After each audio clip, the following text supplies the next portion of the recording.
everybody, Lisa here. Welcome back to my channel and welcome back to my weekly deck reviews. So in this weekly video, I usually go over what I've been working with this week. So usually it's one tarot and one oracle, and what I'm going to be working with next week. So I usually give you my thoughts because I've been working with these decks dedicated for the week. So without further ado, let me just get right into it. So this week, I have been working with the Pagan Otherworlds deck. And when I first started out this week, I still didn't grab the guidebook to show you. I'm very sorry. The guidebook is good, and I will talk about that a little bit more. But when I first started out to work with this deck this week, I wasn't sure how I was going to use the extra cards. So let me talk about that first. So these are the extra cards. There are moon phase cards, and then there is a seeker card. And the seeker card shows a figure who is peering through the veil into the other world. So it sort of sets the tone in a lot of ways for the way that this deck is intended to be worked with. So that's kind of cool, actually. What I ended up doing, and you can see photos of this on my Instagram, is I ended up using this as a significator card. So I would put this out on my reading cloth, and then next to that I would pull the Luna card that lined up with whatever the current moon phase was. So throughout this week, that meant that I was pulling the waxing moon card, and then at the end of the week I was pulling the full moon card. And what I would do is I would put these two at the top of my spread cloth, and then I would do my reading or my draw underneath that. And this was actually kind of cool. It gave me an active practice to be aware of the moon phase along with my readings. Now I do keep behind me, you can probably see just where my finger is pointing, I have a daily sort of tarot card holder that's got a tea light in it, and I have a little mini moon deck, and I usually put the current moon phase card there. But that's not necessarily visible, and a lot of times I'm doing these draws when I'm away from this space. And so that was kind of a nice little practice. I really enjoyed doing that. And I wasn't sure I was going to get any use out of these right away, so that was kind of a cool discovery. So I enjoyed that. These cards themselves read beautifully. I wasn't sure when I first got this deck that I was gonna connect with it. I won't say that it's like my very favorite deck ever in the world, which might be sacrilege because this was a crazy expensive deck. It's beautiful, and I'm super glad I have it, and it was great to read with.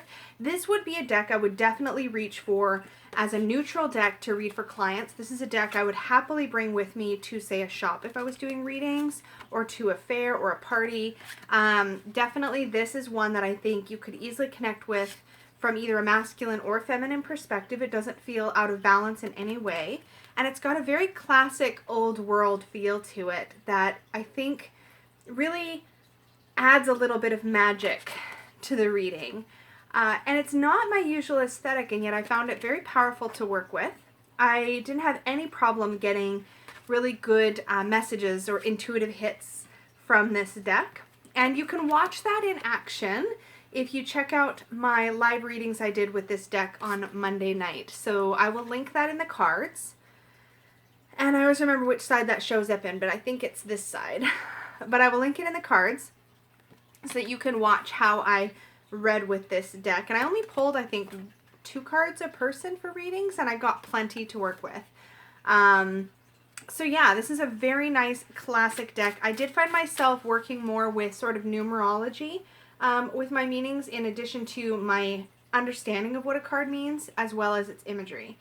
But I don't think that was a hindrance to me at all. I would say that when I was new in my tarot journey, I think that I would have found this a difficult deck to read with initially because there aren't people pictured in the minors, and that really helps, I think, when you're new to reading tarot to really see people and get a better feel for how the cards impact you personally, or, you know, when you're learning. I think that's important and helpful. So, but at this phase that I'm at with reading tarot, I really enjoyed working with this, and I will be looking forward to reaching for it again. So that was a relief because this was expensive and a bit of an impulse buy, so I'm happy that it worked out. I'm a little nervous about getting in and out of this box, though. I will say it is a tuck box, and it's a nice tuck box. Like, it has this green on the inside. And as a lot of people have talked about on YouTube, I opened it from the bottom so that I could keep this really nice seal intact. But 2 things I don't like about tuck boxes. Number 1, I do fear that it's going to wear out. And 2, When you load up a tuck box like this, sometimes when you're taking the cards out, sometimes a card or two gets left behind.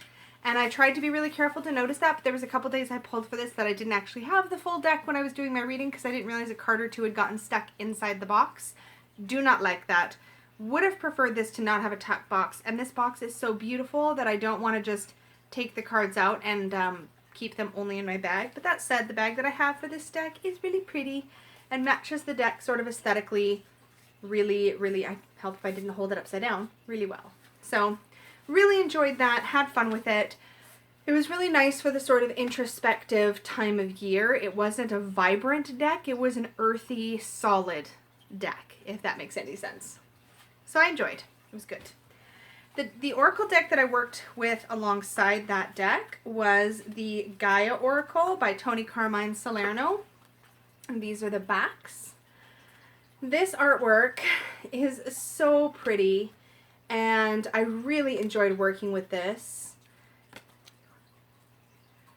I felt like the messages I got from this deck were very clear, and this is one of those examples of a deck that I really like where it has sort of a main keyword, and then underneath that in small text some smaller keywords or a smaller phrase to sort of add to the meaning. I really enjoy this style of artwork. It's very feminine and beautiful. This was gorgeous. And I kept freaking pulling.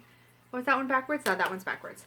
I pulled multiple times this week the Sacred Heart card, which is actually the card that looks just like the backing. So that was a bit of a stalker for me this week, which was kind of interesting. Yeah, here it is. This is the Sacred Heart. This is gorgeous. I have edged this deck in green. And it actually is kind of cool because in some places the green did just barely wrap around the cards around the border. But I don't know if this will show up on camera, but in the borders of the cards there's already a bit of almost like a watercolor like leaf kind of thing. Very, very faint in green that's happening. Pretty Oracle deck. Very pretty, and I really enjoyed this. I actually picked this up in Steveston when my sister was in town one time, and I just love it. And the guidebook is fantastic. And what I like about the guidebook too is that the entries for the cards are fairly short. And then there's like an affirmation at the end of each one, which is really nice. I like when there's like a little phrase or poem or affirmation or blessing or ritual or something like a tangible action you could take with the energy of that card. And this has that. So this definitely ticks all my boxes for what I like in an Oracle. Good all-rounder. I wouldn't say that this is one I would pull. Well, I shouldn't say that. I think this would work well in a divinatory sense where I was pulling these out into a spread. But it does lean... Yeah, it does lean a bit positive, but you know what? There's also there's some balance. Like there's a word like attachment, which you could definitely look at in shadow. Evolution could be change and shakeups. So, and there's all the elements are in here. Hidden path. They're not pure positive like fluff. They feel like they have some substance. So yeah, good stuff. Very, very fun to work with. And I like that it's very naturey. And there is another deck that is on my wish list actually by the same artist and features some of the same art actually, called the Namaste reading cards. And those have this artwork or some of this artwork and probably some others. I don't know if it's an exact duplicate. But then on the back, it's a little deck. And then on the backs has the text, the write-up. And that might be a fun like purse oracle. You know what I mean? So that's kind of on my wish list because I really have enjoyed that artwork. And that is the bag that I keep it in. Coming up this week. So it was Yule yesterday. So I'm filming this on Saturday so that I can put it up for you guys on Sunday. Yesterday was Yule, the winter solstice. And coming up we have sort of the busyness of the Christmas week. I'll be seeing family. There'll be a lot going on. But also Christmas time is a time when I usually have some time off work and things are a little bit quieter energetically for me. I just said two opposite things. I realized that. I said it was busy and then I also said it was quiet. It's really hard to describe. But there's time where you're social and then there's downtime as well. Like sort of recuperating time, it feels like. At least for me. So the deck that I chose to work with this week as my main tarot deck is the Spirit Keepers Tarot. I have been so good, and I have not cracked into this since I got it, except for to flip through the cards, which I've totally done. But I have not read with this deck or tried to do any actual working with it yet, because I really didn't want to do that until I had some time to pay attention to it. And I just felt like this deck would be beautiful for this week, with the energy of sort of flowing through people, that sense of togetherness. I just feel like it was a good fit for my first week working with this deck. So I'm very, very excited to be playing with this. I'm just gonna pull out some cards. So you've probably seen this all over the internet already. I'm going to try to very carefully. Sorry, I don't want things to fall. I'm just like, don't fall things. Okay, there we go. So we have the different sort of key zero cards. Now my plan this week is to just read with this deck, to play with it, to get right into it. There's a lot of deeper work that I want to do with this deck and that I plan to be doing with this deck. And in fact, you will have seen in my depth year video, which I will also put in the cards, that next year I will be dedicating the months January, February, and March to studying this deck alongside my regular weekly decks. And because, so I'll show you the backs of these cards. These cards feel glorious, by the way. They have a really mirrory gilding that doesn't feel like it would flake or chip. I mean, it might, I don't know. They're matte cardstock. It's flexible, but it feels like it's going to hold up really well. Sorry, those are the backings. I don't know what's happening here. Oh, there might be a little chip on my card already. That's a bummer. But anyways, this week I'm still going to dig into some of the literature that comes with this deck. So let me show you what I mean. So let me put this all back in its box here, so I don't lose track of anything. Ooh. And Peggy made me a pretty bag to go with it. Okay. Literature. Let's talk literature for just a second. So I have the Spirit Keepers tarot coloring book. So this was a digital file that you could get printed. It was very inexpensive to get it printed. The text in it is really large. There's actually a really cool history of the tarot in here, as well as write-ups on all of the major arcana. I believe it goes all the way through. Yeah, it does. It goes all the way through the major arcana. I don't yet know if I'm going to color in this or not. Probably I'm going to, because otherwise why do I have it? But the reason I say that is because I also have a hard copy of the Book of Maps. This is the book that accompanies this deck, and it is quite hefty. And also, there are full-size images of the cards in this book as well, including the minors. So there's a really good chance that I'm going to do my coloring in this book. I had originally thought I was going to have a digital copy of this book, but I did end up getting the printed copy. And I've already started to dig into it a very teeny tiny bit, and I'm probably going to dig into it a little bit this week, but I'm not pressuring myself. Like, normally I like to read the guidebook in the same week I'm working with the deck. That's not going to happen. That's why I have 3 months to study this deck in 2019. Like, what year is it? I don't know. Next year's 2019. Yes. So, but I am going to do a little bit of digging into this book, and I may start coloring in this book because fun. So we shall see. But if I color in this book, I don't know if I'm going to want to color the same images in this book or what. I haven't decided. So this is what I have for this. And then I also have, because Benebell has provided through her, I think through one of the videos, she did a bunch of videos about this deck. And she did link a file that is like sort of a correspondence chart, so that you can quickly look up like your Spirit Keeper tarot card and then match it up to its equivalent in either Tarot de Marseille, Rider-Waite-Smith, or Thoth, which is really handy. So I printed that out as well just to have it as a guide. And then I think she also has in here the other way around. So if you wanted to look up, yeah, there's an alphabetical one versus like just a standard one. So I printed all of that up, so I have all of that too. I have no idea how much of those resources I'm going to dig into this week. My main goal this week with this deck is to just play with it, to just pull it for readings and see how it does. And I really feel like from what I've seen so far from other people that this deck is going to work just fine for that purpose. I will let you guys know at the end of the week. For my Oracle deck this week, and I literally bought this.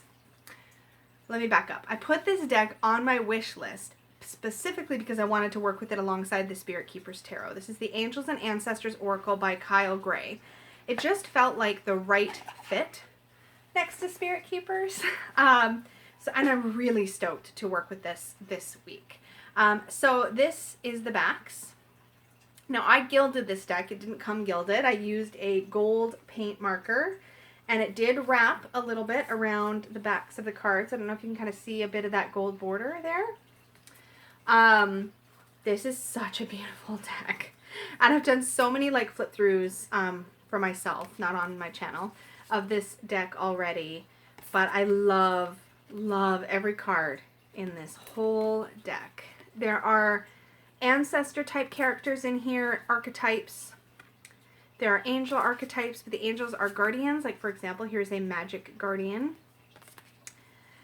These cards are matte and smooth, and they feel great. They're thick, but they don't feel stiff, like they've got some flex to them.